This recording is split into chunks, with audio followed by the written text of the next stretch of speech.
அனைவருக்கும் காலை வணக்கம். இன்று நாம் பார்க்க இருக்கின்ற பாடம் unit 4 emotions, self control and assertiveness.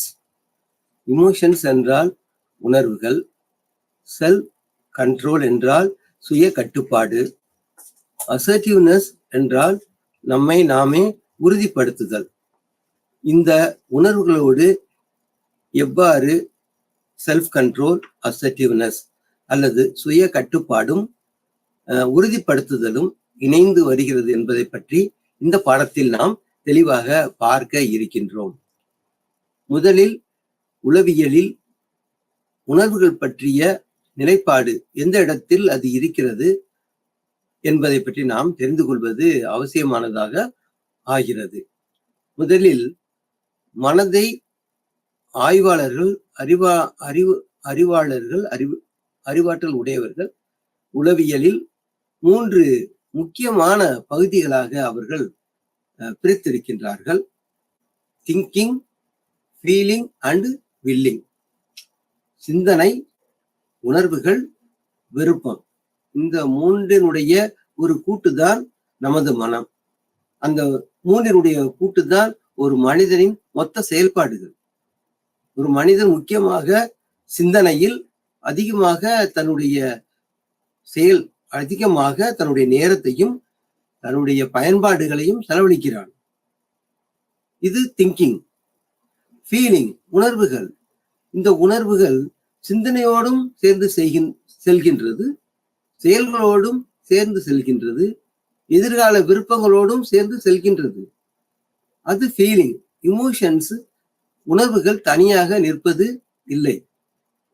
உணர்வுகள் சிந்தனையோடும் செயல்களோடும் விருப்பத்தோடும் இணைந்து செல்கிறது. எவ்வளவு தூரம், அதனுடைய அளவு எவ்வளவு இருக்க வேண்டும் என்பதை பற்றித்தான் இந்த படத்தில் நாம் பார்க்க இருக்கின்றோம். மிக அதிகமாக உணர்வுகளை நாம் காட்டினால் அது சிறப்பானதாக இருக்காது. அது எவ்வளவு நாம் சிந்தனையோடு, எவ்வளவு நாம் செயல்களோடு அதை இணைக்க வேண்டும் என்பதுதான் நம்முடைய திறமையில், நம்முடைய ஆளுமையில் முக்கியமான பங்கு வகிக்கிறது. அவ்வாறாக இந்த உணர்வுகளோடு செல்ஃப் கண்ட்ரோல், சுய கட்டுப்பாடும், அசர்ட்டிவ்னஸ், உறுதிப்படுத்தல், நம்முடைய நிலைப்பாட்டை உறுதிப்படுத்தல், இந்த இரண்டிலும் உணர்வுகளானது முக்கியமான பங்கு வகிக்கிறது என்பதை, எவ்வாறு பங்கு பெறுகிறது, எந்த அளவுக்கு இருக்கிறது, இதன் மூலம் நாம் எப்படி நம் செயல்பாடுகளை திறமையாக இருந்து செயல்பட்டு நம்மை பற்றியும் உணர்ந்து, சூழ்நிலையை பற்றியும் உணர்ந்து, புற உலகை பற்றியும் உணர்ந்து மற்றவர்களோடும் எவ்வாறு நாம் இந்த உணர்வுகளை பயன்படுத்த போகின்றோம் என்பதைத்தான் நாம் பார்க்கின்றோம். ஆகவே இமோஷன்ஸ், இந்த உணர்வுகளை நாம் சுயமாக கட்டுப்படுத்தவும், பயன்படுத்தவும், நமக்கு நாமே பயன்படுத்தவும், பிறர்களின் மேல் பயன்படுத்தவும், அதன் மூலம் சக்சஸ்ஃபுல், வெற்றி அடைய வேண்டும். நாம் நம்முடைய செயல்பாடுகள் வெற்றி அடைய வேண்டும். மற்றவர்களும் நம்மை பற்றி சரியான மதிப்பீடுகளை கொண்டிருக்க வேண்டும் என்பதை பற்றியெல்லாம் அந்த விரிவாக நாம் பார்க்க போகின்றோம். ஆகவே இந்த முறையில் உணர்வுகளானது ஒரு முக்கியமான பங்கு வகிக்கிறது என்பதை பற்றி நாம் இந்த பாடத்தை படித்து முடிந்தவுடன் தெரிந்து கொள்ள முடியும். உதாரணமாக இந்த பாடம் 4.1 ஒரு எடுத்துக்காட்டு ஒன்று கொடுக்கப்பட்டிருக்கிறது. அதை பொறுத்த மட்டில் ஒரு தாய் தன் குழந்தையை தொட்டிலில் போட்டுவிட்டு வெளியே சென்று ஒரு வேலையாக அவள் இருக்கிறாள். அந்த குழந்தையானது அந்த தொட்டிலே தூக்கி கொண்டிருக்கிறது. அப்பொழுது அங்கே ஒரு விஷ பாம்பானது வந்து அந்த குழந்தையை கடிக்க இருக்கிறது. இதை பார்த்தவுடன் அந்த அவள் வீட்டில் வளர்க்கின்ற ஒரு மங்கூஸ் அல்லது ஒரு கீரி அவள் வீட்டில் அவள் வளர்த்து கொண்டிருக்கிறாள். இது ஒரு கிராமத்து பெண். அந்த கீரி பார்த்தவுடன் இந்த பாம்பு வந்ததை அது பிடிக்கவில்லை. உடனே அந்த பாம்புடன் அந்த கீரியானது சண்டை போட்டு கடித்து கொன்று விடுகிறது.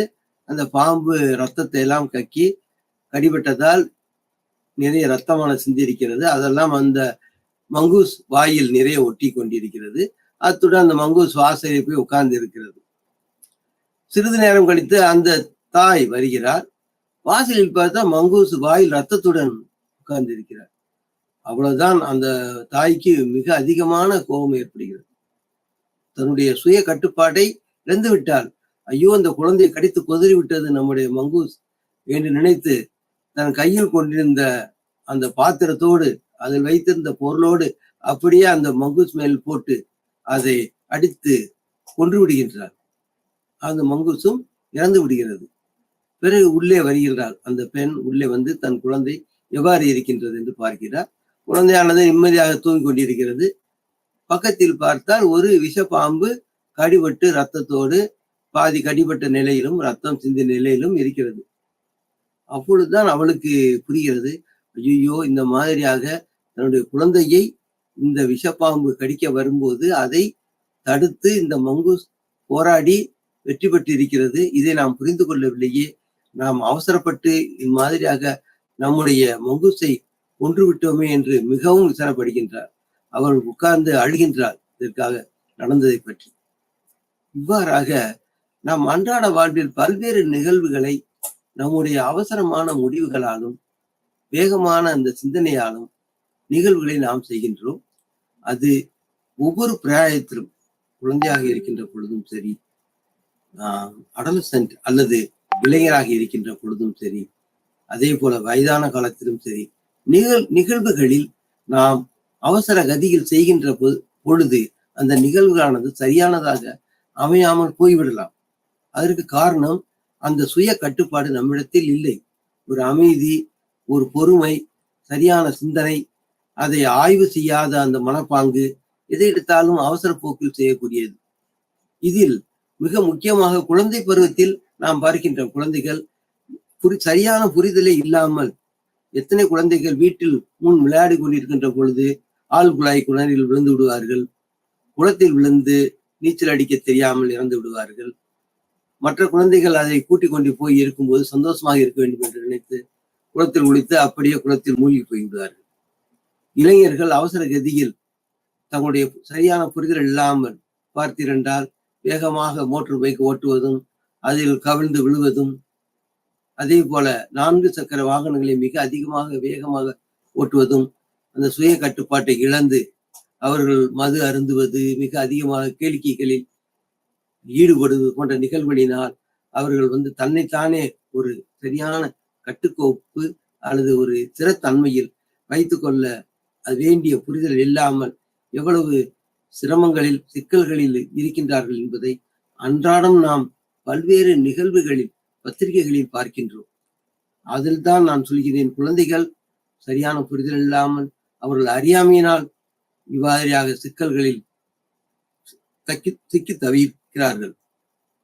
இளைஞர்கள் பாதி புரிந்தும் புரியாத நிலையில் தங்கள் உணர்வுகளை கட்டுப்படுத்த முடியாமல் இளமையினுடைய அந்த துடிப்பு வேகத்தினால் அவர்கள் எவ்வாறு செயல்பாடுகளில் அவசரத்தன்மையை காட்டி விடுகின்றார்கள் என்பதை நாம் பார்க்கின்றோம். அப்பொழுது அவர்கள் செல்ஃப் கண்ட்ரோல், சுய கட்டுப்பாட்டை இழந்து விடுகின்றார்கள். இதற்கெல்லாம் அடிப்படையான காரணம் இந்த உணர்வுகள் நாம் சரியான அளவு அவற்றில் பிரயோகம் செய்ய வேண்டும். அப்பொழுதுதான் நம்முடைய செயல்பாடுகள் உகந்ததாகவும் சிறந்ததாகவும் இருக்கும். அப்பொழுதுதான் மற்றவர்கள் இதை பரிகசிக்காமல் இதை பார்த்து பொருத்தமான அளவில் இவன் செயல்படுகின்றான் என்பதை பற்றி சொல்ல முடியும். ஆகவே இந்த உதாரணத்தின் மூலம் நாம் அறிந்து கொள்வதெல்லாம், அவசர கதியில் செயல்படுகின்ற பொழுது சுய கட்டுப்பாடு இல்லாமல் உணர்வுகளை அதிகமாக செலுத்தி பதட்டத்தில் நாம் முடிவுகளை எடுக்கின்ற பொழுது அவைகள் தோல்வியில் முடிகிறது அல்லது கவலையில் முடிகிறது என்பதை பற்றி நாம் பார்க்கின்றோம். அப்படி என்றால் எப்படி அந்த உணர்வுகளை நாம் பிரயோகிக்க வேண்டும், எப்படி சுய கட்டுப்பாடோடு இருக்க வேண்டும் என்பதை பற்றித்தான் நாம் இந்த பாடத்தில் பார்க்க இருக்கின்றோம். ஆகவே பாடம் 4 தன்னை பற்றி, தன் உணர்வு அறிதல். ஒருவன் தன்னுடைய சுய கட்டுப்பாட்டில் தன்னுடைய நிலையை அறிதல் வேண்டும். எந்த நிலையில் நாம் இருக்கின்றோம்? மனிதர்கள் பல்வேறு நிலைகளில் இருக்கிறார்கள். சிலர் அரசியல்வாதிகளாக இருக்கிறார்கள், சிலர் அதிகாரிகளாக இருக்கிறார்கள், சிலர் மாணவர்களாக இருக்கின்றார்கள். இப்படி பல்வேறு ஒவ்வொருவரும் ஒரு நிலைப்பாடு இருக்கிறது. அந்த நிலைப்பாட்டை விட்டு அவர்கள் மீறுகின்ற பொழுது அவர்கள் சரியான புரிதல் இல்லாமல் நிச்சயமாக சிக்கல்களில் சிரமங்களில் மாட்டி விடுவார்கள். ஆகவே அவர்கள் அந்த நிலைப்பாட்டில் தங்களுடைய நிலையை உணர்ந்து செயல்பட வேண்டும். ஆகவே தன்னை அறிதல் மிகவும் அவசியம். குழந்தை பருவத்தில் அவர்கள் குழந்தையை தன்னை அறிந்து கொள்வது, தன்னை பற்றி அறிவது இல்லை. அவர்கள் எந்த விதமான ஒன்றும் தெரியாது. நாம் தான் அவர்களுக்கு வழிகாட்டுகிறோம். ஒவ்வொரு செயல்களிலும் உதாரணமாக 2 அல்லது 3 வயதில் அந்த குழந்தை பள்ளிக்கூடத்துக்கு போகின்றது என்றால் அதுக்கு எதுவும் தெரியாது. ஏதோ அங்க போய் பிளே ஸ்கூல் ஏதோ ஒன்று விளையாடி விட்டு வரும். எந்த விதமான தன்னை பற்றி தெரிந்து கொள்ளாது. எதையாவது பார்க்கும், ஏதாவது சொல்லும். பார்க்கின்ற பொருட்கள் எல்லாம் வேண்டும் என்றும் எந்த ஒரு பொருளையும் அது ஃபுல்னஸ் முழுமையாக ஆராயாமல் இதை தொட, அதை பார்க்க, இதை செய்ய, இதை பேச, இப்படி எல்லாம் இருக்கும். ஏனென்றால் அந்த குழந்தையானது 3 வயதில் தன்னை அறிதல் என்பது மிக மிக கொஞ்சமாக இருக்கிறது. ஏதோ ஓடி விளையாடி கொண்டு இருக்கும். அடுத்த நிலையில் அடல்ட்ஸ், அப்பொழுது தன்னை ஓரளவுக்கு அவர்கள் உணர இருக்கின்றார்கள். இதனால் தான் நாம் வயது வரம்புகளை வைத்திருக்கின்றோம். 18 இயர்ஸ் 18 ஆண்டு வரை ஒருவன் தன்னை அறிதல் அவ்வளவு ஆக இல்லை. அவர்களை எல்லாம் நாம் மைனர் என்று சொல்கிறோம். 18 வயது பூர்த்தி அடைந்தவர்களை மட்டுமே நாம் அடல்ட் என்று சொல்லுகின்றோம். ஆனால் உண்மையில் அந்த வயதில் கூட தன்னை முழுமையாக மக்கள் அல்லது பீப்புள் அல்லது ஜனங்கள் அடைந்திருக்கின்றார்களா என்றால் இல்லை என்றுதான் சொல்ல வேண்டும். இருந்தாலும் சட்ட வரையறைகளின்படி 18 வயது பூர்த்தி அடைந்தவர்களை அடல்ட் என்றும், அவர்கள் தன்னை ஓரளவு உணர்ந்திருப்பார்கள் என்றும், அவர்கள் செய்கின்ற செயல்களுக்கு அவர்கள் பொறுப்புடையவர்களாக இருக்கின்றார்கள் என்றும் நாம் ஒரு வழிமுறை வைத்திருக்கின்றோம். ஆகவே இந்த பாடம் நாளில் தன்னை அறிதல் என்பதை பற்றி அறிகின்றோம்.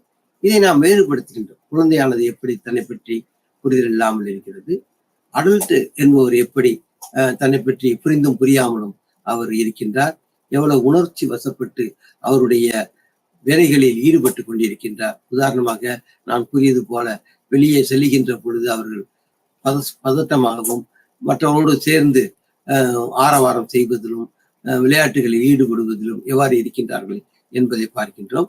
அவர்கள் தன்னை அறகுறையாகத்தான் முழுமையாக அறிந்திருக்கின்றார்கள் என்பதை நாம் பார்க்கின்றோம். ஆகவே இந்த பாடத்தை நாம் சொல்ல இருப்பது, இந்த தன்னை அறிதல் என்பது மிக மிக முக்கியம். தன்னுடைய நிலைப்பாடு, நாம் என்ன செய்கிறோம், என்ன பேசுகிறோம், நம்முடைய அளவு என்ன, நம்முடைய பங்கு என்ன, இவைகளை பற்றி அறிந்து கொள்வது மிக மிக முக்கியமானதாக இருக்கிறது. இதை பற்றி தான் அரவிந்த் என்பவர் சொல்லி இருக்கின்றார். தன்னை பற்றி அறிதல் மிக மிக அவசியம். வாழ்க்கையில் தன்னை அறிதல் அவசியம். அது போக தன்னை கட்டுப்படுத்துவதும் அவசியம். எப்பொழுது நாம் கட்டுப்படுத்த வேண்டிய நிலை ஏற்படுகிறது? நாம் ஒரு பிரச்சனையை பற்றி பேச போகின்றோம், கோவப்படுகின்றோம். ஏதோ ஒரு பிரச்சனையில் தந்தையரிடம் கூட கோவப்படுகின்றோம், சகோதரிகளிடம் கோவப்படுகின்றோம். ஆகவே அந்த சமயங்களில் நாம் நம்மை கட்டுப்படுத்த வேண்டியது அவசியமாகிறது. எதை சொல்ல வேண்டும், எதை பேச வேண்டும் என்பதை நாம் புரிந்து கொள்ள வேண்டும். அந்த அளவோடு பேச வேண்டும். ஆகவே இந்த கட்டுப்பாடானது நம்முடைய பேச்சில், சிந்தனையில் அவசியமானதாக ஆகிறது. இது வருகின்ற பொழுது மட்டுமல்ல, சந்தோஷமாக இருக்கின்ற பொழுது மிக அதிகமாக ஹைலி எலைட்டட் அல்லது மிக உயர்வான நிலைக்கு செல்லுகின்ற பொழுது அவர்கள் தன்னை மறந்து ஏதோ சில வார்த்தைகளை மகிழ்ச்சியில் கூட சொல்லிவிடலாம். அப்பொழுதும் புற உலகில் பாதிப்புகளை ஏற்படுத்தும். ஆகவே இந்த உணர்வுகளை நாம் கோபப்படுகின்ற பொழுது மட்டும்தான் கட்டுப்பாடுடன் செயல்படுத்தவில்லை என்று இல்லை. மகிழ்ச்சியான காலத்திலும் மனிதர்கள் செயல்களை செய்கின்ற பொழுது அவைகளை கட்டுப்பாடுடன் செயல்பட வேண்டும். அப்படி என்றால் மகிழ்ச்சியோடைய சில வார்த்தைகளை நாம் விட்டுவிட்டால் அதைகளை கேட்டு நம்முடன் இருப்பவர்கள் பிறர் துன்பப்படுவார்கள், அதை விரும்ப மாட்டார்கள். ஆகவே அதை அளவோடு நாம் பிரயோகிக்க வேண்டும். ஆகவே கோபம் இருந்தாலும் சரி, குணமாக இருந்தாலும் சரி, நாம் ஒரு அளவோடு நம்முடைய நிலைப்பாட்டில் இருந்து சரியான முறையில் உயர்நிலையில் நாம் நம்முடைய உணர்வுகளை பயன்படுத்தி வெற்றிகரமாக செயல்பட வேண்டும். அப்படி திறமையாக செயல்படுகின்ற பொழுதுதான் மற்றவர்கள் நம்மை மதிப்பார்கள், மற்றவர்கள் நம்மை விரும்புவார்கள், மற்றவர்கள் நம்முடைய சொல்லையும் செயலையும் பயன்படுத்தும் முறையையும் பார்த்து பாராட்டுவார்கள். இதைத்தான் இந்த படத்தில் நாம் சொல்லுகின்றோம். இதைத்தான் ஸ்டெயின் புக் போன்ற அறிஞர்கள் 2001ஆம் ஆண்டு மற்றும் 2006ஆம் ஆண்டு எடுத்து சொல்லியிருக்கிறார்கள். ஆகவே அவர்கள் உணர்வுகளை அறிதல் எவ்வாறு என்பது, உணர்வுகள் ஏற்படுகின்ற பொழுது நாம் மகிழ்ச்சி அடைகின்றோம். கோபம் அடைகின்ற பொழுது என்ன காரணத்திற்காக நாம் கோபம் அடைகின்றோம் என்பதை நாம் ஆழமாக சிந்தித்து புரிதல் வேண்டும். எந்த காரணத்திற்காக மிக அதிகமாக மகிழ்ச்சி அடைகின்றோம், இதை ஆழமாக புரிந்து கொள்ள வேண்டும். அப்பொழுதுதான் அதை எழுந்து வருகின்ற பொழுது நாம் கட்டுப்பாடுடன் செயல்பட முடியும், அதை நாம் கட்டுப்படுத்த முடியும் என்பதை நாம் பார்க்கின்றோம். இந்த நிலைப்பாட்டில் பார்க்கின்ற பொழுது நாம் என்ன பார்க்கின்றோம் என்றால், எமோஷனல் இன்டெலிஜென்ஸ், இஐ. இஐ என்றால் எமோஷனல் இன்டெலிஜென்ஸ். இந்த எமோஷனல் இன்டெலிஜென்ஸ் என்பதானது 2 வகையாக பிரிக்கப்படுகின்றது. இன்ட்ராபர்சனல் இன்டெலிஜென்ஸ், இன்ட்ராபர்சனல் இன்டெலிஜென்ஸ் ஆனது, மற்றொன்று இன்டர்பர்சனல் இன்டெலிஜென்ஸ். இந்த இரண்டையும் நாம் பார்க்கிறோம். இன்ட்ராபர்சனல் இன்டெலிஜென்ஸ் என்றால் என்ன, இன்டர்பர்சனல் இன்டெலிஜென்ஸ் என்றால் என்ன, இந்த 2 வகையை நாம் விவரிக்க வேண்டியதாக இருக்கிறது. இன்ட்ரா என்றால் ஒன்றுக்குள் ஒன்று, அதில் தான் என்ன ஏற்படுகின்றால் தன்னை பற்றி அறிதலும், செல்ஃப் கண்ட்ரோல், செல்ஃப் மேனேஜ்மெண்ட். ஆகவே இந்த இன்ட்ரா என்பதில் 2 வகைப்பாடுகள், ஒன்று செல்ஃப் கண்ட்ரோல், மற்றொன்று செல்ஃப் மேனேஜ்மெண்ட், கட்டுப்பாடு, அதை பயன்படுத்தும் முறை. இன்டர்பர்சனல் மற்றவரோடு தொடர்புடையது, அதை 2 வகையாக நாம் பார்க்கின்றோம். இவ்வாறு இன்டர்பர்சனல் என்பதில் ஒன்று சோஷியல் அவேர்னஸ், புற உலகில் மற்றவர்களை பற்றி நாம் தெரிந்து கொள்கின்றோம், இதை சோஷியல் அவேர்னஸ் என்று சொல்கின்றோம். மற்றொன்று ரிலேஷன்ஷிப் மேனேஜ்மெண்ட், இந்த தொடர்புகளை நாம் கையாளுதல். ஆகவே எமோஷனல் இன்டெலிஜென்ஸ் இஐ 2 வகையாக பிரிக்கப்படுகின்றது, இன்ட்ரா அண்ட் இன்டர். இன்ட்ரா என்றால் உள்ளுக்குள், ஒன்றுக்குள் ஒன்று. அதில் நாம் பார்ப்பது 2 கூறுகள். அந்த 2 கூறுகள், ஒன்று செல்ஃப் அவேர்னஸ், மற்றொன்று self management. Self awareness, self management, சுயமாக தன்னை பற்றி அறிதல், சுயமாக நாம் நம்மளை செயல்படுத்திக் கொள்ளுதல், நம்முடைய செயல்பாடுகளை கட்டுக்குள், வரையறைக்குள் வைத்துக் கொள்ளுதல். இதுவே இன்டர் என்பதில் சோஷியல் அவேர்னஸ், மற்றவர்களை பற்றி நாம் தெரிந்து கொள்ளுதல். அடுத்தது சோஷியல் மேனேஜ்மெண்ட், மற்றவர்களை கையாளுதல். இதுதான் நம்முடைய அன்றாட வாழ்வில் நாம் செய்வது. ஆகவே இதை பார்க்கின்ற பொழுது உளவியலானது பல்வேறு துறைகளில் பின்னி கிடக்கிறது. இந்த உணர்வுகளை நாம் செயல்படுத்துவது வீட்டில் மட்டுமல்ல, வெளியில் நாம் பயணம் செய்கின்ற பொழுதும் சரி, வேலை செய்கின்ற இடத்திலும் சரி, நாம் இவைகளை நாம் பயன்படுத்துகின்றோம். இதில் இந்த 2 குரல்களும் இன்ட்ரா இன்டர், இந்த 2மே பங்கு பெறுகின்றது. இன்ட்ரா என்றால் உள்ளுக்குள் அவனை பற்றி புரிந்து செயல்படுகின்றான். இன்டர் என்றால் இந்த புரிதலுடன் மற்றவர்களை பற்றியும் புரிந்து கொண்டு, மற்றவர்களோடு தொடர்பு கொண்டு, மற்றவர்களை மகிழ்விக்கும் வகையில், மற்றவருடன் சிறப்பாக செயல்படும் வகையில் செய்து வெற்றி அடைகின்றான். அப்பொழுதுதான் அவனுடைய வாழ்வு சிறக்கும், அப்பொழுதுதான் அவனுடைய வாழ்வு முழுமை அடைகின்றது. இதற்கு இந்த உணர்வுகளானது முக்கியமான பங்கு இவ்வாறாக அடைகிறது, செயல்படுகின்றது என்பதை நாம் பார்க்கின்றோம். இதைத்தான் பாடம் 4 தன்னை உணர்தல் என்பதை பற்றி பார்த்தோம். இதை பற்றி தான் ஸ்டெயின்புக் என்பவர்கள் சொல்லி இருக்கின்றார்கள். அந்த தன்னை பற்றி அவன் எவ்வாறு கட்டுப்படுத்திக் கொள்கின்றான் என்பதை பற்றி பார்க்கின்றோம். அதுபோக சோஷியல் அவேர்னஸ், மற்றவர்களை பற்றி அவன் எவ்வாறு புரிதல் கொண்டிருக்கின்றான், அடுத்து மற்றவர்களோடு அவன் எவ்வாறு தொடர்பு கொண்டு செயல்படுகின்றான் என்பதையும் நாம் பார்த்தோம். அடுத்ததாக emotion and self control 4.3. Emotion என்றால் ஏற்கனவே நாம் பார்த்து விட்டோம், உணர்வுகள், பொதுவானதாக பார்த்தோம். சுய கட்டுப்பாடு, செல்ஃப் கண்ட்ரோல், இந்த 2 பற்றியும் இந்த பாடத்தில் நாம் விரிவாக பார்க்க இருக்கின்றோம். முதலில் நாம் உணர்வுகளை அறிதல். ஒரு சமயத்தில் நமக்கு மகிழ்ச்சி மிக அதிகமாக வருகின்றது என்றாலும் அதற்கான காரணம் என்ன என்பதை தெரிந்து கொள்ள வேண்டும். அதே போல மிக அதிகமான கோபம் ஏற்படுகின்ற பொழுதும் எந்த காரணத்துக்காக இவ்வாறு ஆகிறது என்பதையும் நாம் அறிதல் அவசியம். ஆகவே கோபமோ மகிழ்வோ முதலில் உணர்வுகளை அந்த நபர் அறிந்து கொள்தல் வேண்டும். அப்பொழுதுதான் அவனுடைய செயல்பாடுகள் அதற்கேற்றபடி அமையும். அந்த உணர்வுகளை சரியான முறையில் பிரயோகிக்கவில்லை என்றால் மிக அதிகமாக கோவப்படுகின்றான் வைத்துக் கொள்வோம். அப்படி என்றால் வார்த்தைகளை வித்தியாசமாக பிரயோகிக்கின்றான். அதே சமயத்தில் இது வார்த்தைகள் உபயோகப்படுத்துவதற்கு செயல்பாடுகளிலும் அவன் முரட்டுத்தனமாக நடந்து கொள்கின்றான். அப்பொழுது செயலையும் பாதிக்கும். ஆகவே அதில் இந்த உணர்வுகளை புகுத்துகின்ற பொழுது, தொழிலோ செயலிலோ புகுத்துகின்ற பொழுது நமது நடத்தையானது பாதிக்கப்படலாம். ஆனால் நமக்கு நடத்தையானது திருப்திகரமாக இருக்க வேண்டும். நாம் அவ்வாறு தொடர்புகளை உருவாக்க வேண்டும். அவ்வாறு நாம் நடந்து கொள்ள வேண்டும். அப்பொழுதுதான் இந்த உணர்வுகள் சரியான முறையில் செயல்பட்டு நமக்கு வெற்றியை தேடித்தரும். இதைத்தான் சலாமி 2011 கோய்டமீர் என்பவர் 2012 விவரமாக சொல்லியிருக்கின்றார்கள். 2 உளவியல் அறிஞர்கள் சலாமி, கோய்டமீர் 2011-12 உணர்வுகள் அதனுடைய கட்டுப்பாடுகள் பற்றி சொல்லி இருக்கின்றார்கள் என்பதை நாம் தெரிந்து கொள்கின்றோம். அடுத்ததாக நாம் இதை ஒப்பிட்டு பார்க்க இருக்கின்றோம். இந்த உளவியல் அறிஞர் ஃப்ராய்டு என்ன சொல்லி இருக்கின்றார், சிக்மண்ட் ஃப்ராய்டு என்பவர் என்ன சொல்லி இருக்கின்றார் இந்த விஷயமாக என்பதை நாம் பார்க்கின்றோம்.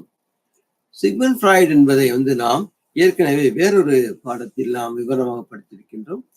அவர் சிக்மண்ட் ஃப்ராய்டு மிக முக்கியமான செயலை, தன்னுடைய அறிவாற்றலை இந்த உளவியலுக்கு கொடுத்திருக்கின்றார்.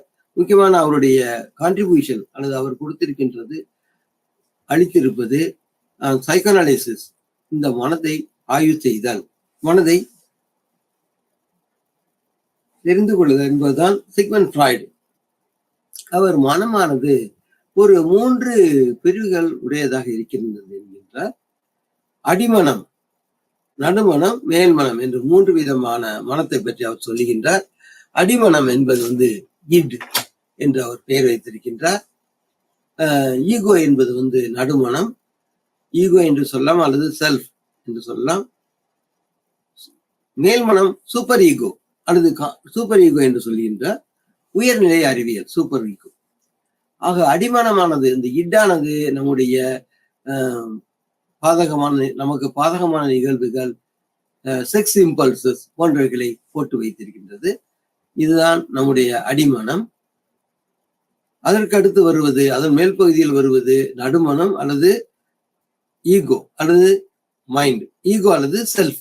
செல்ஃப் என்பதுதான் இந்த நடுமனம், அதை ஈகோ என்று சொல்லலாம். அதுக்கு அடுத்தாக மேல் பகுதி, அதை சூப்பர் ஈகோ என்று சொல்கின்றோம். இவ்வாறு இந்த கருத்துக்களையும் இந்த உணர்வுகள் பற்றி வருவதையும் நாம் இந்த பாடத்தில் ஒப்பிட்டு பார்க்க இருக்கின்றோம். இந்த பாடத்தை பொறுத்த மட்டும் உணர்வுகளில் மேல் பகுதி தான் ஐக்கியூ, இன்டெலிஜென்ட் கோஷன் என்பதை மேல் பகுதி என்கின்றோம். அது எதற்கு ஒப்புமையாக இருக்கின்றது என்றால், ஃப்ராய்டினுடைய இந்த மேல் பகுதிக்கு அதை உணர்வுகள் சொல்லும் போது ஐக்கியூ, இன்டெலிஜென்ட் கோஷன் என்று சொல்லலாம். இதில் என்னென்ன அடங்கும் என்றால், நம்முடைய செயல்கள், முடிவெடுத்தல், வெற்றி அடைதல் போன்றவைகள் இந்த சூப்பர் ஈகோ அல்லது கான்சியஸ்னஸ் இது செய்வது. இதை நாம் உணர்வுகளில் ஐக்கியூ என்று சொல்கிறோம். ஐக்கியூ ஆனது சமம். எதுக்கு சமம் என்றால், இந்த கான்சியஸ்னஸ் அல்லது சூப்பர் ஈகோவுக்கு சமமாக இருக்கின்றது என்று குறிப்பிடுகின்றார்கள். அடுத்து ஃப்ராய்டின் நடுப்பகுதிக்கு வருகின்றோம். நடுப்பகுதி, அதில் உணர்வுகள், சமூக அறிவு, பரி உணர்வு, உணர்வுகளை கட்டுப்படுத்துதல், சுய கட்டுப்பாடு போன்றவைகள் அந்த ஈகோ இவற்றில் ஏற்படுகின்றது. ஈகோ என்றால் செல்ஃப். இந்த மனம்தான் புற உலகோடு தொடர்பு கொண்டு அதில் மற்றவர்கள் எப்படி இருக்கின்றார்கள், என்ன செய்கின்றார்கள், இதை பற்றி ஆய்வு செய்வதுதான் இந்த செல்ஃப் அல்லது ஈகோ. இது நடுமனம். அடிமனம் ஏற்கனவே சொல்லிவிட்டேன். அடிமனமானது நம்ம அவைகள் செக்ஸ் போன்றவைகளை கொண்டுள்ளதாக இருக்கிறது. இந்த உணர்வுகளோடு ஒப்பிடுகின்ற பொழுது அது ஈக்குவல். எதுக்கு ஈக்குவல் என்றால், இன்டெலிஜென்ட் கோஷன், அதுக்கு சமமாக இருக்கிறது. நடுப்பகுதியானது, ஈகோ ஆனது உணர்வுகள், சமூக அறிவு, பரிவுணர்வு, உணர்வுகளை கட்டுப்படுத்துதல், சுய கட்டுப்பாடு முக்கியம் போன்றவைகளை கூறுகின்றது. ஆகவே ஃப்ராய்ட் அவர்களின் நடுப்பகுதியானது இதற்கு சமம். உணர்வுகள், சமூக அறிவு, பரிவுணர்வு, உணர்வுகளை கட்டுப்படுத்தல் போன்றவற்றிற்கு சமமாக இருப்பதாக இந்த பாடத்தில் நாம் பார்க்கின்றோம். ஆகவே சூப்பர் ஈகோ, ஃப்ராய்டினுடைய சூப்பர் ஈகோவானது இந்த பாடத்தினுடைய ஐக்குக்கு சமம் என்றும், ஃப்ராய்டுடைய செல்ஃபானது இந்த பாடத்தில் நடுப்பகுதியானது உணர்வுகள், சமூக அறிவு போன்றவற்றிற்கு சமமானதாக இருப்பதாக நாம் ஒரு பாகுபாட்டை, ஒரு அனாலஜி, ஒப்புமையை செய்து பார்த்து நாம் அதன் மூலம் இதனுடைய தொடர்புகள் என்ன, இதனுடைய விளைவுகள் என்ன என்பதை பற்றி நாம் அதிகமாக தெரிந்து கொள்கின்றோம். அடுத்து பாடம் 4.3.1 meaning and importance of self control. 4.3.1 ஏற்கனவே பார்த்தது போல meaning and importance of self control, சுய கட்டுப்பாடு என்றால் என்ன, அதனுடைய பொருளும் அதனுடைய முக்கியத்துவம் என்ன என்பதை பற்றி இந்த பாடத்தில் பார்க்க இருக்கின்றோம். ஏற்கனவே நான் கூறினேன், இமோஷன்ஸை நாம் பிரிக்கின்ற பொழுதுமே இன்ட்ரா எமோஷன்ஸ், எக்ஸ்ட்ரா எமோஷன்ஸ் என்றும், இன்ட்ரா எமோஷன்ஸ் என்ன, இன்ட்ரா என்கின்ற போது உள்ளே அடங்கியது நாம் என்ன பார்த்தோம் என்றால் செல்ஃப் அவேர்னஸ், செல்ஃப் கான்சியஸ்னஸ் என்றும், இதே இது வெளி உணர்வு என்று பார்க்கின்ற பொழுது புற உலகில் எவ்வாறு இருக்கின்றன என்பதை ஒப்பிட்டு பார்த்தோம். இந்த படத்தை பொறுத்த மட்டில் meaning and importance of self control பார்க்க போகின்றோம். செல்ஃப் கண்ட்ரோலினுடைய பொருள் என்ன, அதனுடைய முக்கியத்துவம் என்ன என்பதை பற்றி பார்க்கிறோம். நாம் புற உலகிற்கு பார்க்கின்ற பொழுது சூழலை பார்த்து முடிவெடுத்தல் வேண்டும். புற உலகில் நிகழ்வுகள் எவ்வாறு இருக்கின்றன அதை பார்த்து நாம் முடிவெடுக்க வேண்டும். ஸ்டெயின் மற்றும் புக் என்ற அறிஞர்கள் 2006 இதை பற்றி விளக்கமாக கூறியுள்ளார்கள். அவர்கள் சொல்லும் பொழுது ஒருவருடைய அடக்க முடியாத கோபத்தை அடக்கி பொறுப்புடன் நடந்து கொள்ளுதல். ஒருவனுக்கு அடக்க முடியாத கோபமானது ஏற்படுகிறது, ஆனால் அவன் அடக்கி வெற்றி பெறுகின்றான், அவன் அடக்கி பொறுப்புடன் நடந்து கொள்கின்றான் என்பதை நாம் பார்க்கின்றோம். அடுத்ததாக கோபம் மட்டும் இல்லாமல் மகிழ்ச்சியிலும் கட்டுப்பாடு. இதை நான் ஏற்கனவே சொல்லிவிட்டேன். மனிதர்கள் செயல்படுகின்ற பொழுது கோபம் ஏற்படுவது சகஜம். கோபமானது மகிழ்ச்சியிலும் ஏற்படலாம், கோபம் மகிழ்ச்சி அல்லாவற்றிலும் ஏற்படலாம். ஆகவே அதில் கட்டுப்பாடான வார்த்தைகள் முக்கியம். நான் சொல்ல வருவது கோபம் என்ற உணர்வானது அதில் மட்டுமே அல்ல, மகிழ்ச்சியிலும் வெளிப்படும். கோபத்தில் மட்டும் வெளிப்படுவதல்ல, மகிழ்ச்சியிலும் வெளிப்படும். அதை நாம் அடக்கி கட்டுப்பாடுடன் செயல்பட வேண்டும். இதை இந்திய தத்துவ ஞானிகள் ஸ்தித பிரக்ஞம் என்று கூறுகின்றார்கள். அதாவது மனதை எந்த அலைபாய்தலுக்கும் இடம் கொடுக்காமல் அவைகளை ஒரே இடத்தில் இருத்தி வைத்தல் என்பதுதான் ஸ்தித பிரக்ஞம் என்ற வார்த்தையில் அடக்கிவிட்டார்கள். ஆக அமைதியாக இருக்க வேண்டும் என்பதை கூறுகின்றார்கள். இந்த துறையில் மகரிஷி துர்பாஷா என்பவரின் இதில் நாம் பார்ப்பது மகரிஷி துர்பாஷா என்பவர் கோபத்தினால் துன்பப்பட்டார் என்பதை நாம் அறிகின்றோம். இவர் பழைய காலத்தில் ஒரு முனிவராக இருந்தார். இவர் மிக அதிகமாக கோபப்படுவார். இவர் முனிவராக இருந்த போதிலும் வெளியே வருகின்ற பொழுது கோபத்தை அடக்க முடியாமல் இவருடைய செயல்பாடுகள் இருந்ததால் அதனால் என்ன துன்பப்பட்டார் என்பதை நாம் அறிகின்றோம். மெர்சினோ 2007 இந்த அறிஞர் என்ன சொல்கின்றார் என்று பார்ப்போம். கட்டுப்பாடுடன் பொறுப்புடன் நடத்தல், அதன் மூலம் விரும்பியவற்றை நாம் அடைய முடியும். மெர்சினோ சொல்வது பொறுப்போடு நாம் நடந்து கொள்கின்ற பொழுது அதன் மூலம் விரும்பியவற்றை நாம் அடைய முடியும். சரியான சிந்தனை எவ்வாறு இருக்கும் என்றால் தாமரை இலை தண்ணீர் போல. சிந்தனையானது தாமரை இலை தண்ணீர் போல. தாமரை இலை தண்ணீர் என்றால் தாமரை இலையின் மேல் சில சுட்டு தண்ணீரானது இருக்கும். அந்த தாமரை இலையோடு ஒட்டாமல் அவைகள் அசைந்து கொண்டிருக்கும். அதுபோல தாமரை தண்ணீர் போல ஒட்டாமல் தன் நிலைப்பாட்டில் அது தன்னுடைய கட்டுப்பாட்டோடு அவைகள் இருந்து கொள்வார்கள் என்பதை இந்த பாடத்தில் நாம் பார்க்கின்றோம். மெர்சினோ என்பவர் சொன்னதை பற்றி பார்க்கின்றோம். மீண்டும் ஒரு முறை மெர்சினோ கட்டுப்பாடுடன் பொறுப்புடன் நடத்தல், அதன் மூலம் விரும்பியவற்றை அடைதல். சரியான சிந்தனை தாமரை இலை தண்ணீர் போல ஒட்டாமல் செயல்படும் என்பதை நாம் பார்க்கின்றோம். அடுத்ததாக மங்கள் 2015 ஆண்டு இவர் என்ன சொல்லியிருக்கிறார்? மங்கள் அண்ட் மங்கள் 2016 அறிஞர் என்ன சொல்லி இருக்கின்றார்? சுய கட்டுப்பாடுடன் அடக்கமுடன் நடத்தல். மங்கள் சுய கட்டுப்பாடுடன் அடக்கமுடன் நடத்தல். சுய கட்டுப்பாடு என்பதை ஈக்கு என்றும், அறிதல் பயன்படுத்தல் பயன் என்பதை ஈக்கு என்றும் குறிப்பிடுகின்றார்.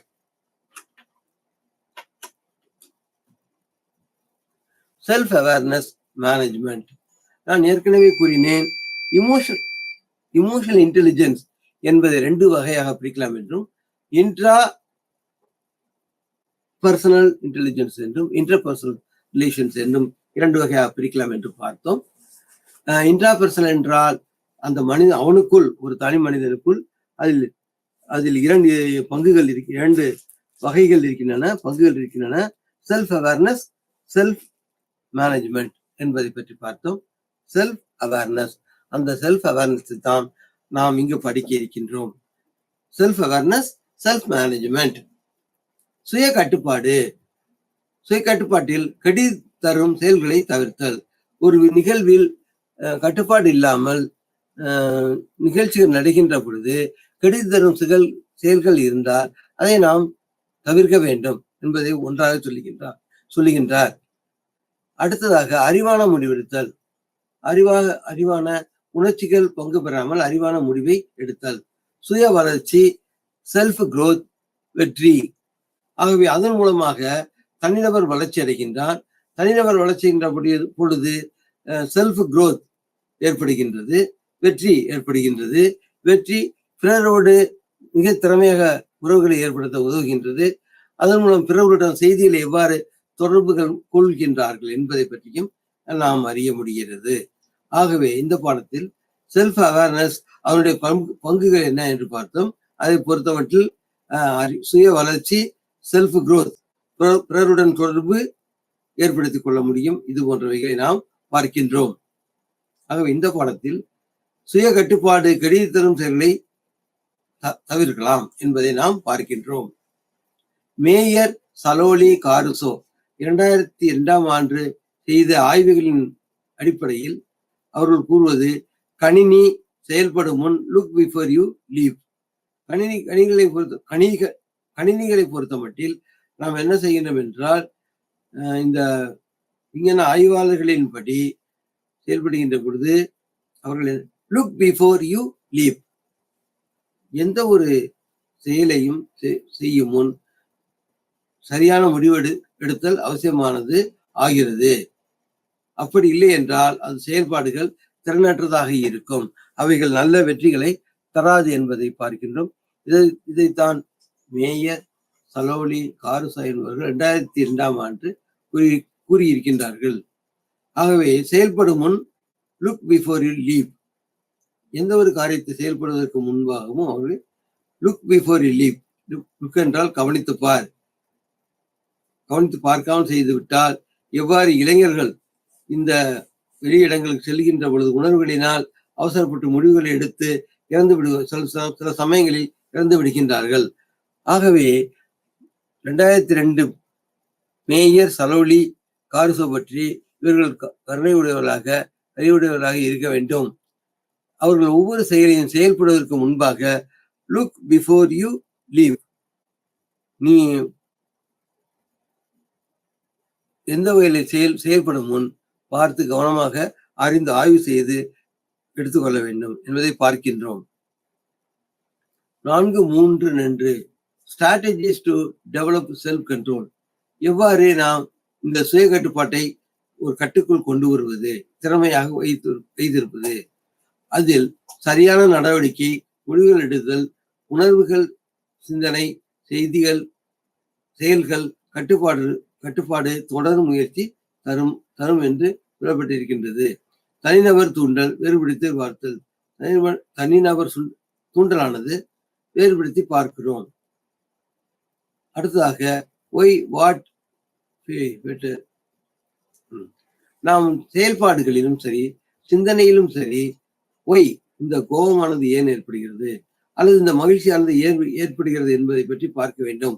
ஒய், வாட் என்றால் அதில் என்ன அடங்கி இருக்கிறது, எதற்காக கோபப்படுகின்றார்கள், என்ன காரணத்துக்காக நம்மிடம் வருகின்றார்கள், இதை வாட் என்று சொல்லுகின்றோம். ஃபீலிங்ஸ், நான் ஃபீலிங்ஸ் என்ற பாடத்தை பொறுத்தவரைக்கும் முக்கியம். ஆகவே வாட், ஃபீலிங்ஸ், லாங்குவேஜ் என்பது நமக்கு பெட்டர் கோப்பிங், நாம் திறமையாக நாம் நம்மை அடையாளப்படுத்திக் கொள்கிறோம், இடங்களில் இருந்து கொள்கின்றோம். ஆகவேதான் ஒய், வாட், ஃபீலிங்ஸ், இதை நாம் பெட்டர் கோப்பிங் ஸ்கில், திறமையாக தன்னை கையாண்டு கொண்டிருக்கின்றார், அதன் மூலம் நமக்கு அந்தஸ்து பெறுகின்றார் என்பதை நாம் பார்க்கின்றோம். இதை எடுத்து சொன்னவர் நிக் என்ற அறிஞர் 2017 ஆண்டு. அடுத்து நாம் பார்க்க வேண்டியது 3 நிலைப்பாடுகள், 3 படிநிலைகளை பற்றி பார்க்கின்றோம். இந்த 3 படிநிலைகள் என்ன? முதலாவதாக நிகழ்வை பார்த்தல். நிகழ்வுகளை முதலில் நீங்க நன்றாக பார்க்க வேண்டும். அப்ரிகென்சுவலைசிங் த ஈவென்ட் அப்படி சொன்னாலும் சரி, மற்றபடிக்கு நிகழ்வை பார்த்தல் என்று சொன்னாலும் சரி, நிகழ்வுகளை முதலில் பார்க்கின்றோம்.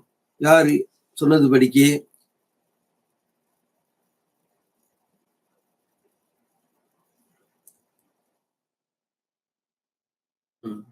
யார் சொன்னபடி இவைகளை பார்க்கின்ற பொழுது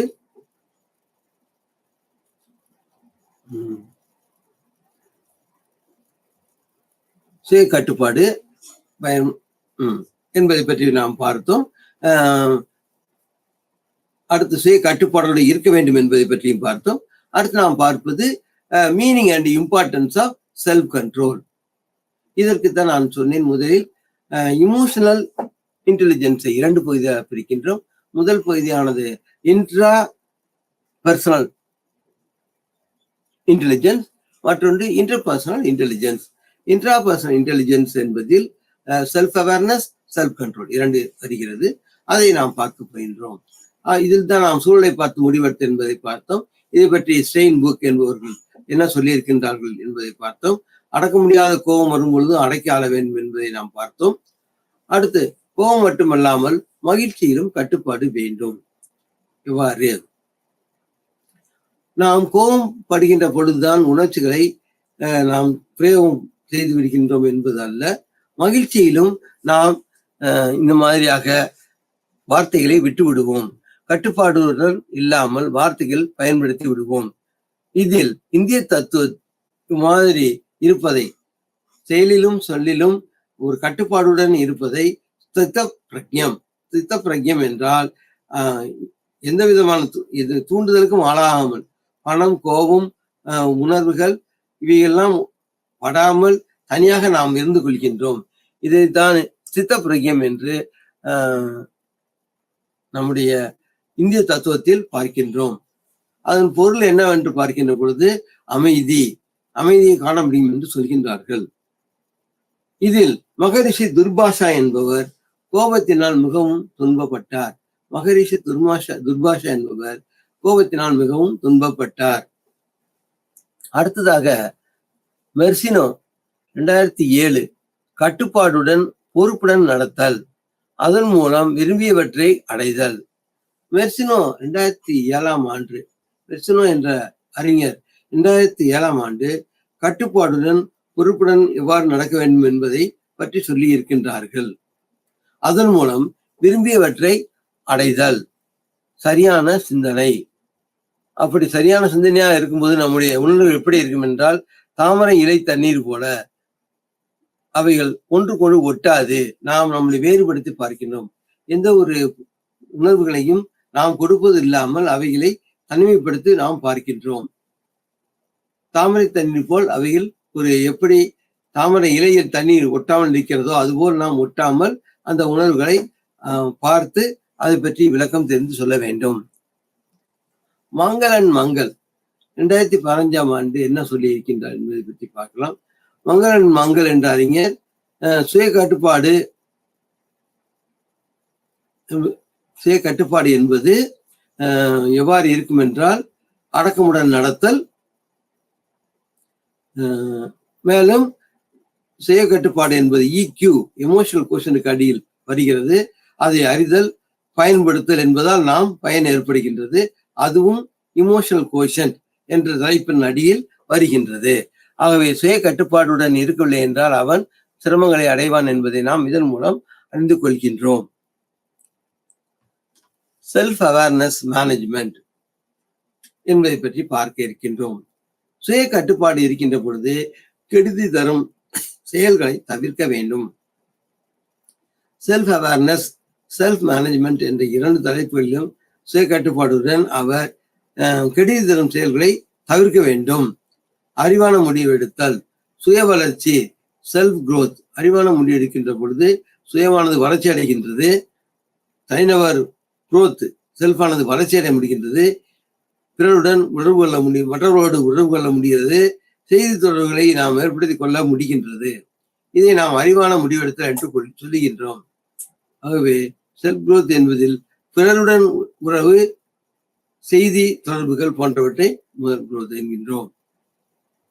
அடுத்து மேயர் சலோலி காருசோ 2002ஆம் ஆண்டு கவனி செயல்படும் முன் நாம் லுக் பிஃபோர் யூ லீவ். எந்த ஒரு செயலை செய்யும் முன் அதை நன்கு ஆய்ந்து இதை செய்யலாமா வேண்டாமா என்பதை பார்த்து முடிவெடுக்க வேண்டும். அவ்வாறு இல்லை என்றால் நாம் சிரமத்தை அடைவோம்.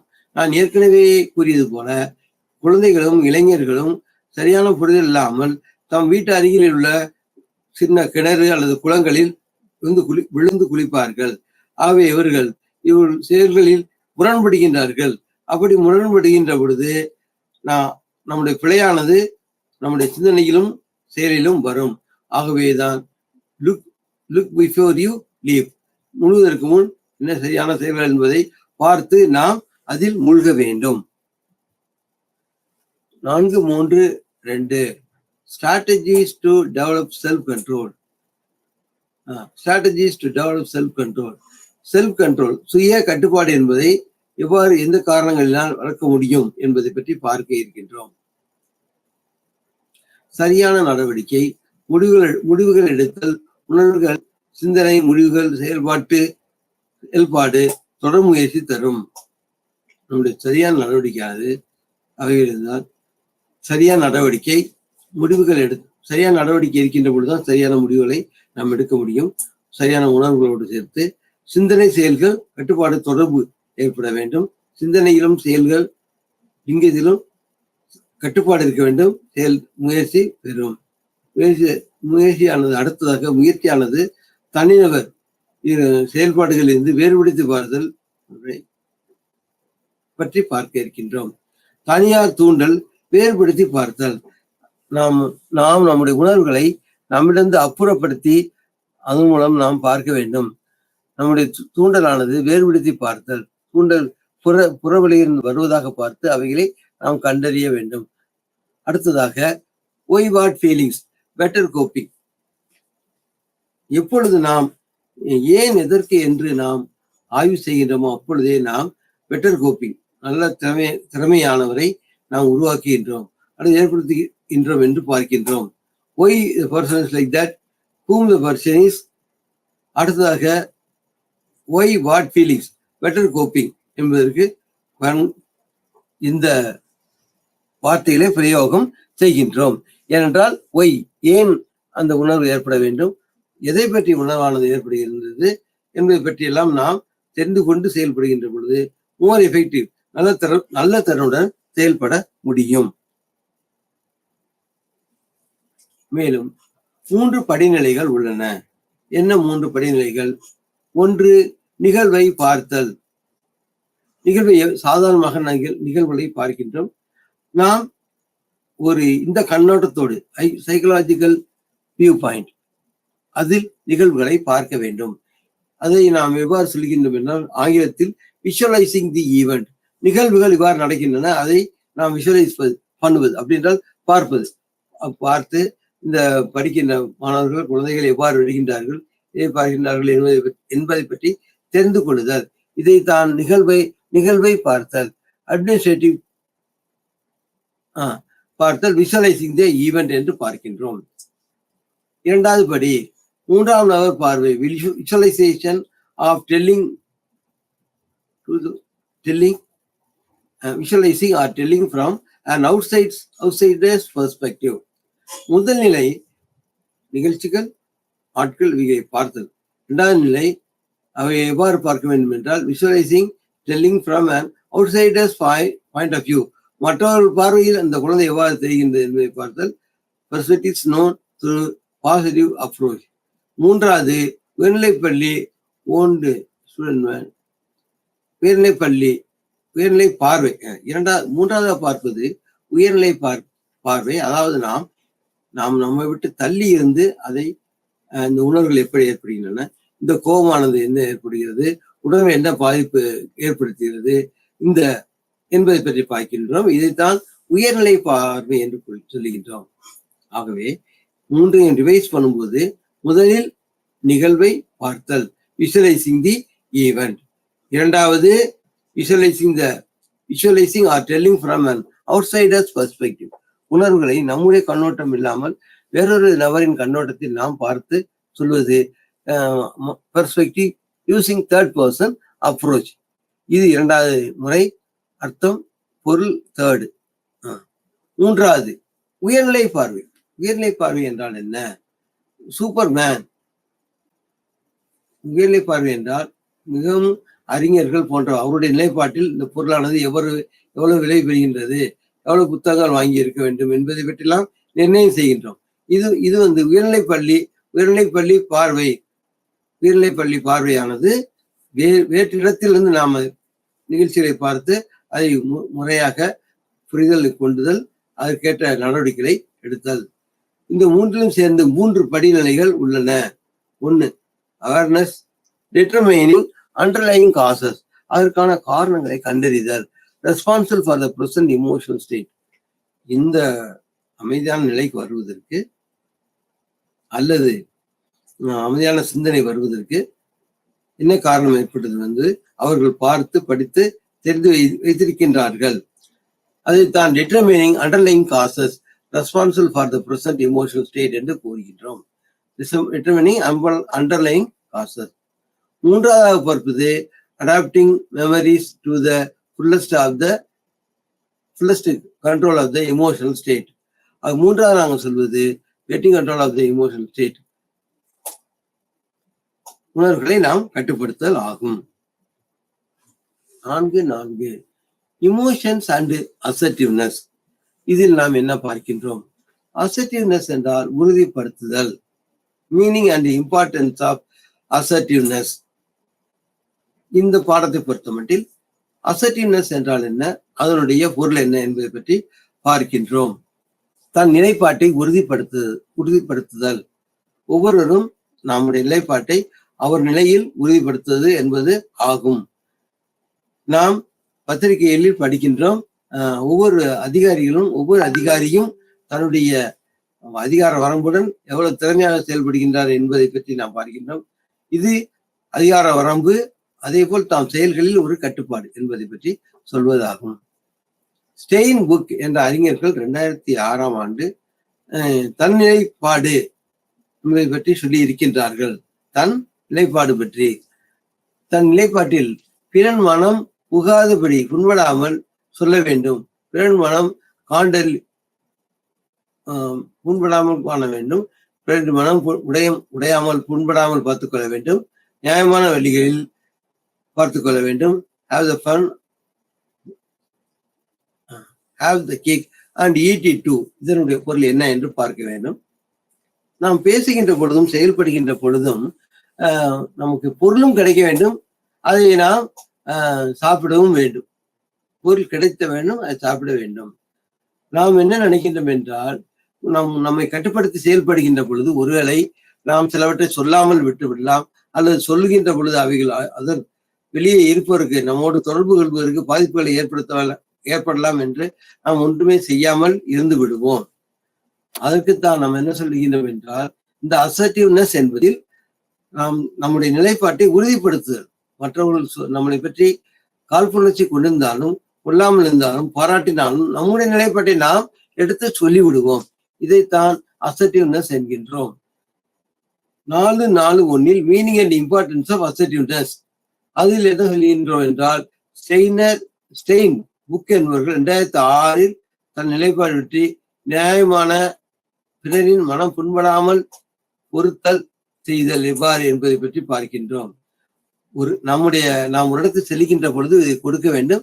அதே சமயத்தில் ஒரு முடிவெடுக்கின்ற பொழுது அவர்கள் மனமானது புண்படாமல் இருக்க வேண்டும், நியாயமான வழியில் இருக்க வேண்டும். அதற்குத்தான் நாம் என்ன சொல்கிறோம் என்றால், have the cake and eat it too. கேக்கையும் சாப்பிட வேண்டும், எடுக்கவும் வேண்டும். Have the cake and eat it too. இது நாம் என்ன சொல்கின்றோம் என்றால், பிறர் மனம் புண்படாதபடி நாம் செயல்பட வேண்டும்.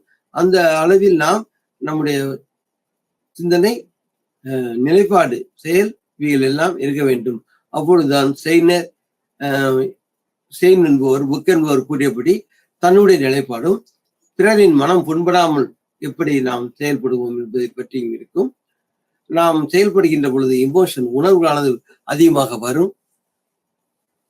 அவைகளை நாம் கட்டுப்படுத்தி அவைகளில் ஆய்வு செய்து சரியான வார்த்தைகளை பிரயோகம் செய்து நமக்கு பொறுப்பான, நமக்கு திறமையான நாம் ஆட்களை நாம் நியாயமான வழிகளில் தேர்ந்தெடுக்கிறோம். அதற்கு have the cake and eat it too. இப்பொழுது கேக் சாப்பிடலாம் என்பதுதான் அதனுடைய பொருளாகும். அடுத்து நாம் 5 வகையான 5 C's பார்க்கிறோம். 5 C's என்னன்னு பார்க்கலாம். 5 வகையான வகையில் நாம் பார்ப்பது கிளியர். நம்முடைய சிந்தனை செயல்விகள் தெளிவாக இருக்க வேண்டும். கிளியர்.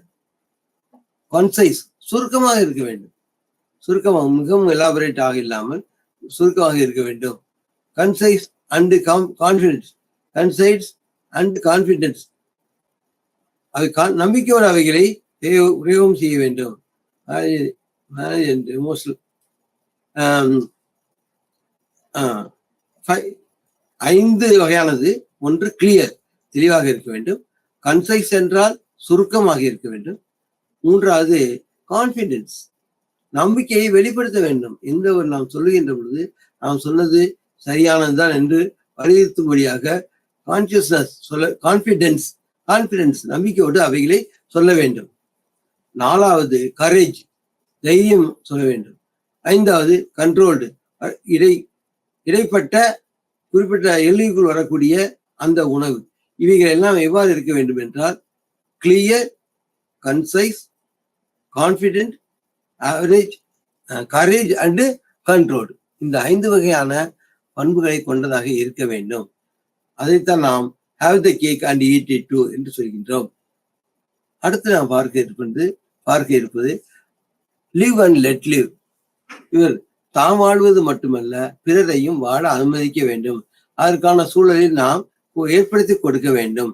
இதைத்தான் நாம் லிவ் அண்ட் லெட் லிவ். இதுவும் எதற்கடியில் வருகின்றது என்றால், இமோஷன்ஸ் அண்ட் அசர்ட்டிவ்னஸ் என்ற பாடத்தில் வருகிறது. லிவ் அண்ட் லெட் லிவ் என்பது வாழும் வாழவிடு. இதில் anxiety meaning as posting. Anxiety, nervousness or posting. என்ன பொருள்? ஆங்ஸைட்டி என்றால் பதட்டமாக இருத்தல், நர்வஸ்னஸ் என்றாலும் பதட்டமாக இருத்தல், ஆர் போஸ்டிங் பெருமையாக பேய்த்துக் கொள்ளுதல். ஏதோ ஒரு காரணத்திற்காக அவைகள் பெருமையாக பேய்த்துக் கொள்ளுதல். தடைப்படுகின்ற பொழுது மிக அதிகமாக கோவப்படுவார்கள். இதைத்தான் நாம் என்ன சொல்லுகின்றோம் என்றால் ஆங்ஸைட்டி, கவரேஜ் என்று. போஸ்டிங் என்பது நாம் அவைகள் இந்த குணங்களை கொண்டுள்ளதாக இருக்க வேண்டும் என்று பார்க்கின்றோம். எந்த ஒரு நிகழ்விலுமே உயர்ந்த நிலை, தாழ்ந்த நிலை, நடுநிலை என்று 3 பிரிவுகளாக இருக்கின்றது. அது சிந்தனையானதாக இருக்கலாம், செயலானதாக இருக்கலாம். 3 நிலைப்பாடுகள் இருக்கின்றது. Self regard, relationship to with others. இதை என்ன சொல்லுகின்ற செல்ஃப் ரிகார்ட், சுய மதிப்பு, சுய தொடர்புகள், இவைகள் அதில் ஏற்படும். அடுத்ததாக பாசிட்டிவ் இம்பாக்ட். நம்முடைய நிலைப்பாட்டில் பாசிட்டிவ் வரக்கூடிய நிகழ்வுகளை கூற வேண்டும். நெகட்டிவ் நாம் சொல்லாமல் இருக்கலாம். ஆகவே இமோஷன்ஸ் அண்ட் அசர்ட்டிவ்னஸ் என்ற பாடத்தில் நாம் பார்ப்பது, அசர்ட்டிவ்னஸ் என்றால் உறுதிப்படுத்தல், நம்முடைய நிலைப்பாட்டை நாம் உறுதிப்படுத்தல் என்பதாகும். எப்பொழுது நாம் உறுதிப்படுத்தும் என்று பார்க்கின்ற பொழுது, நாம் சொல்வதில் எப்பொழுது உறுதிப்படுத்துகின்றோம் என்று பார்க்கின்ற பொழுது, நாம் பல சமயங்களில் பயப்படுகின்றோம். நாம் இதை சொல்வதனால் அவர்களுக்கு கோபம் ஏற்படுமா, அது விரும்புவார்களா என்பதை பற்றி நாம் பார்க்கின்றோம். ஆகவே அதை சொல்வதற்கு நாம் பயப்படுகின்ற பொழுது நாம் பயந்து நாம் இன்ஃபீரியாரிட்டி அல்லது மனநிலையில் பாதிக்கப்பட்டவர்களாக இருக்கின்றோம். உதாரணமாக ஒரு பள்ளியில் ஒரு குழந்தையானது அந்த பள்ளியில் குண்டானதாக அந்த குழந்தை இருக்கிறது. அப்பொழுது மற்றவர்கள் எல்லோரும் அந்த குழந்தையை பார்த்து கேலி செய்கிறார்கள். இப்ப கேலி செய்கின்ற பொழுது அந்த குழந்தையானது என்ன நினைக்கிறது, நாம் ஏதாவது வாயை திறந்து சொன்னால் மற்றவர்கள் கேலி செய்கிறார்கள், அல்லது நாம் சொல்லலாமா சொல்ல வேண்டாமா என்ற பயத்துடன் பதட்டத்துடன் அந்த ஒவ்வொரு வார்த்தையை வாயை திறந்து சில சொற்களை சொல்லுகிறது. இது அசர்ட்டிவ்னஸ் அல்ல. அசர்ட்டிவ்னஸ் என்றால் இதை நாம் உறுதிப்படுத்த வேண்டும். அதே சமயத்தில் பிறர் மனம் புண்படாமல் அந்த சூழலில் சரியான முறையில் அவைகளை நம்முடைய கருத்தை உறுதிப்படுத்த வேண்டும். இதைத்தான் நாம் அசர்ட்டிவ்னஸ் என்று குறிப்பிடுகின்றோம். இதற்கு உணர்வுகள் முக்கிய பங்கு வகிக்கின்றது. அசர்ட்டிவ்னஸ் என்றால் உறுதிப்படுத்துகின்ற பொழுதும் இந்த உணர்வுகள் முக்கியமான பங்கு வகிக்கின்றன. இதைத்தான் நாம் பார்த்தோம். எப்பொழுது தானும் பாதிக்கப்படாமல் பிறரும் பாதிக்கப்படாமல் அந்த சொல்லுகின்ற முறையில் அதை செயல்படுகின்ற முறையில் செயல்படுதல் தான் நமக்கு வேண்டும். அப்பொழுதுதான் அந்த நிகழ்வுகள் தான் பெருமை தரும், வெற்றியை தேடி தரும் என்று நாம் பார்க்கின்றோம். இதைத்தான் இந்த இமோஷன்ஸ் அண்ட் அசர்ட்டிவ்னஸ் என்ற பாடத்தில் பார்க்கின்றோம். Meaning and importance of assertiveness Stein book 2006 ஏற்பட்டார்கள். அவர்கள் தன்னிலைப்பாடு பற்றி சொல்லி இருக்கின்றார்கள். உண்படாமல் அதே சமயத்தில் கருப்பை கூறுகின்றார்கள். இதை அறிஞர்கள் குறிப்பிட்டதையும் பட் 2012 கூறியிருக்கின்றார். பட் என்ற அறிஞர் 2012 பொருத்தல் என்பதை பற்றி கூறியிருக்கின்றார். நியாயமான வழிகளில் நாம் பொருத்தல் உடையவராக நாம் இருக்க வேண்டும் என்பதை கூறியிருக்கின்றார். அடுத்து have the cake and eat it too. இது நாம் ஏற்கனவே பார்த்தோம். நாம் பொருள் நாம் கைக்கு கிடைப்பது மட்டுமல்ல, அதை நாம் முழுமையாக அனுபவிக்க வேண்டும். அப்படி என்றால் தன் நிலைப்பாட்டை உணர்ந்து கட்டுப்பாடோடு அவைகளை மற்றவர்களுக்கு பிரயோகிக்க வேண்டும், மற்றவர்களுக்கு சொல்ல வேண்டும். நாம் சொல்லாமல் விட முடியாது. அப்படி இருக்கின்ற இடத்தில் எந்த சூழலில் சொல்லுகின்றோமோ அந்த சூழலில் சரிபார்த்து சொல்ல வேண்டும். இதில் தான் நாம் பார்த்தோம் clear, concise, confidence, courage and control. இந்த 5 காரணிகளை நாம் பார்த்தோம். இவைகள் தான் நமக்கு செல்ஃப் ரிகார்டு, சுய உயர்வையும் தொடர்புகளையும் நல்லதாக ஏற்படும் பாசிட்டிவ் இம்பாக்ட். பாசிட்டிவ் இம்பாக்ட் என்றால் நெகட்டிவ் அல்லாதது, அவைகள் நாம் பாசிட்டிவான தாக்கத்தை அவைகள் ஏற்படுத்துகின்றன என்பதை நாம் பார்த்தோம். அடுத்து ஸ்ட்ராட்டஜிஸ் டு டெவலப் அசர்ட்டிவ்னஸ். சுய கட்டுப்பாடுடன் நாம் சொல்ல நினைப்பதை சொல்ல வருகின்றோம். அவைகளை தைரியமாக நாம் சொல்ல வேண்டும். அப்பொழுதுதான் அது பயனுடையதாக இருக்கும். அதே சமயம் மற்றவர்கள் புண்படாமலும் மற்றவர்களின் மனம் புண்படாமலும் நாம் சொல்ல வேண்டும். இதை நாம் திறன்கள் என்று சொல்லுகின்றோம். அது எவ்வாறு, எந்த வழிமுறைகளில் இந்த மாதிரி நாம் உறுதிப்பாட்டை நம்முடைய சுய உறுதிப்பாட்டை தெரிவிக்க முடியும்? அதற்கு முதல் படி being aware of one's emotions. நம்முடைய உணர்வுகள் எந்த அளவில் இருக்கின்றன இதை அறிதல். Being aware of one's emotions. 2, being aware of others emotions. நாம் சொல்ல வருகின்ற சூழலில் மற்றவர்கள் கேட்கின்றவர்கள் அவருடைய உணர்வு எவ்வாறு இருக்கிறது என்பதை being aware of others emotions, assertiveness. அதில் நாம் கவனமாக எடுத்துக்கொள்ளுதல், நாம் அதை முன்னிறுத்துதல், அதை வலியுறுத்துதல், தெரிவித்தல்.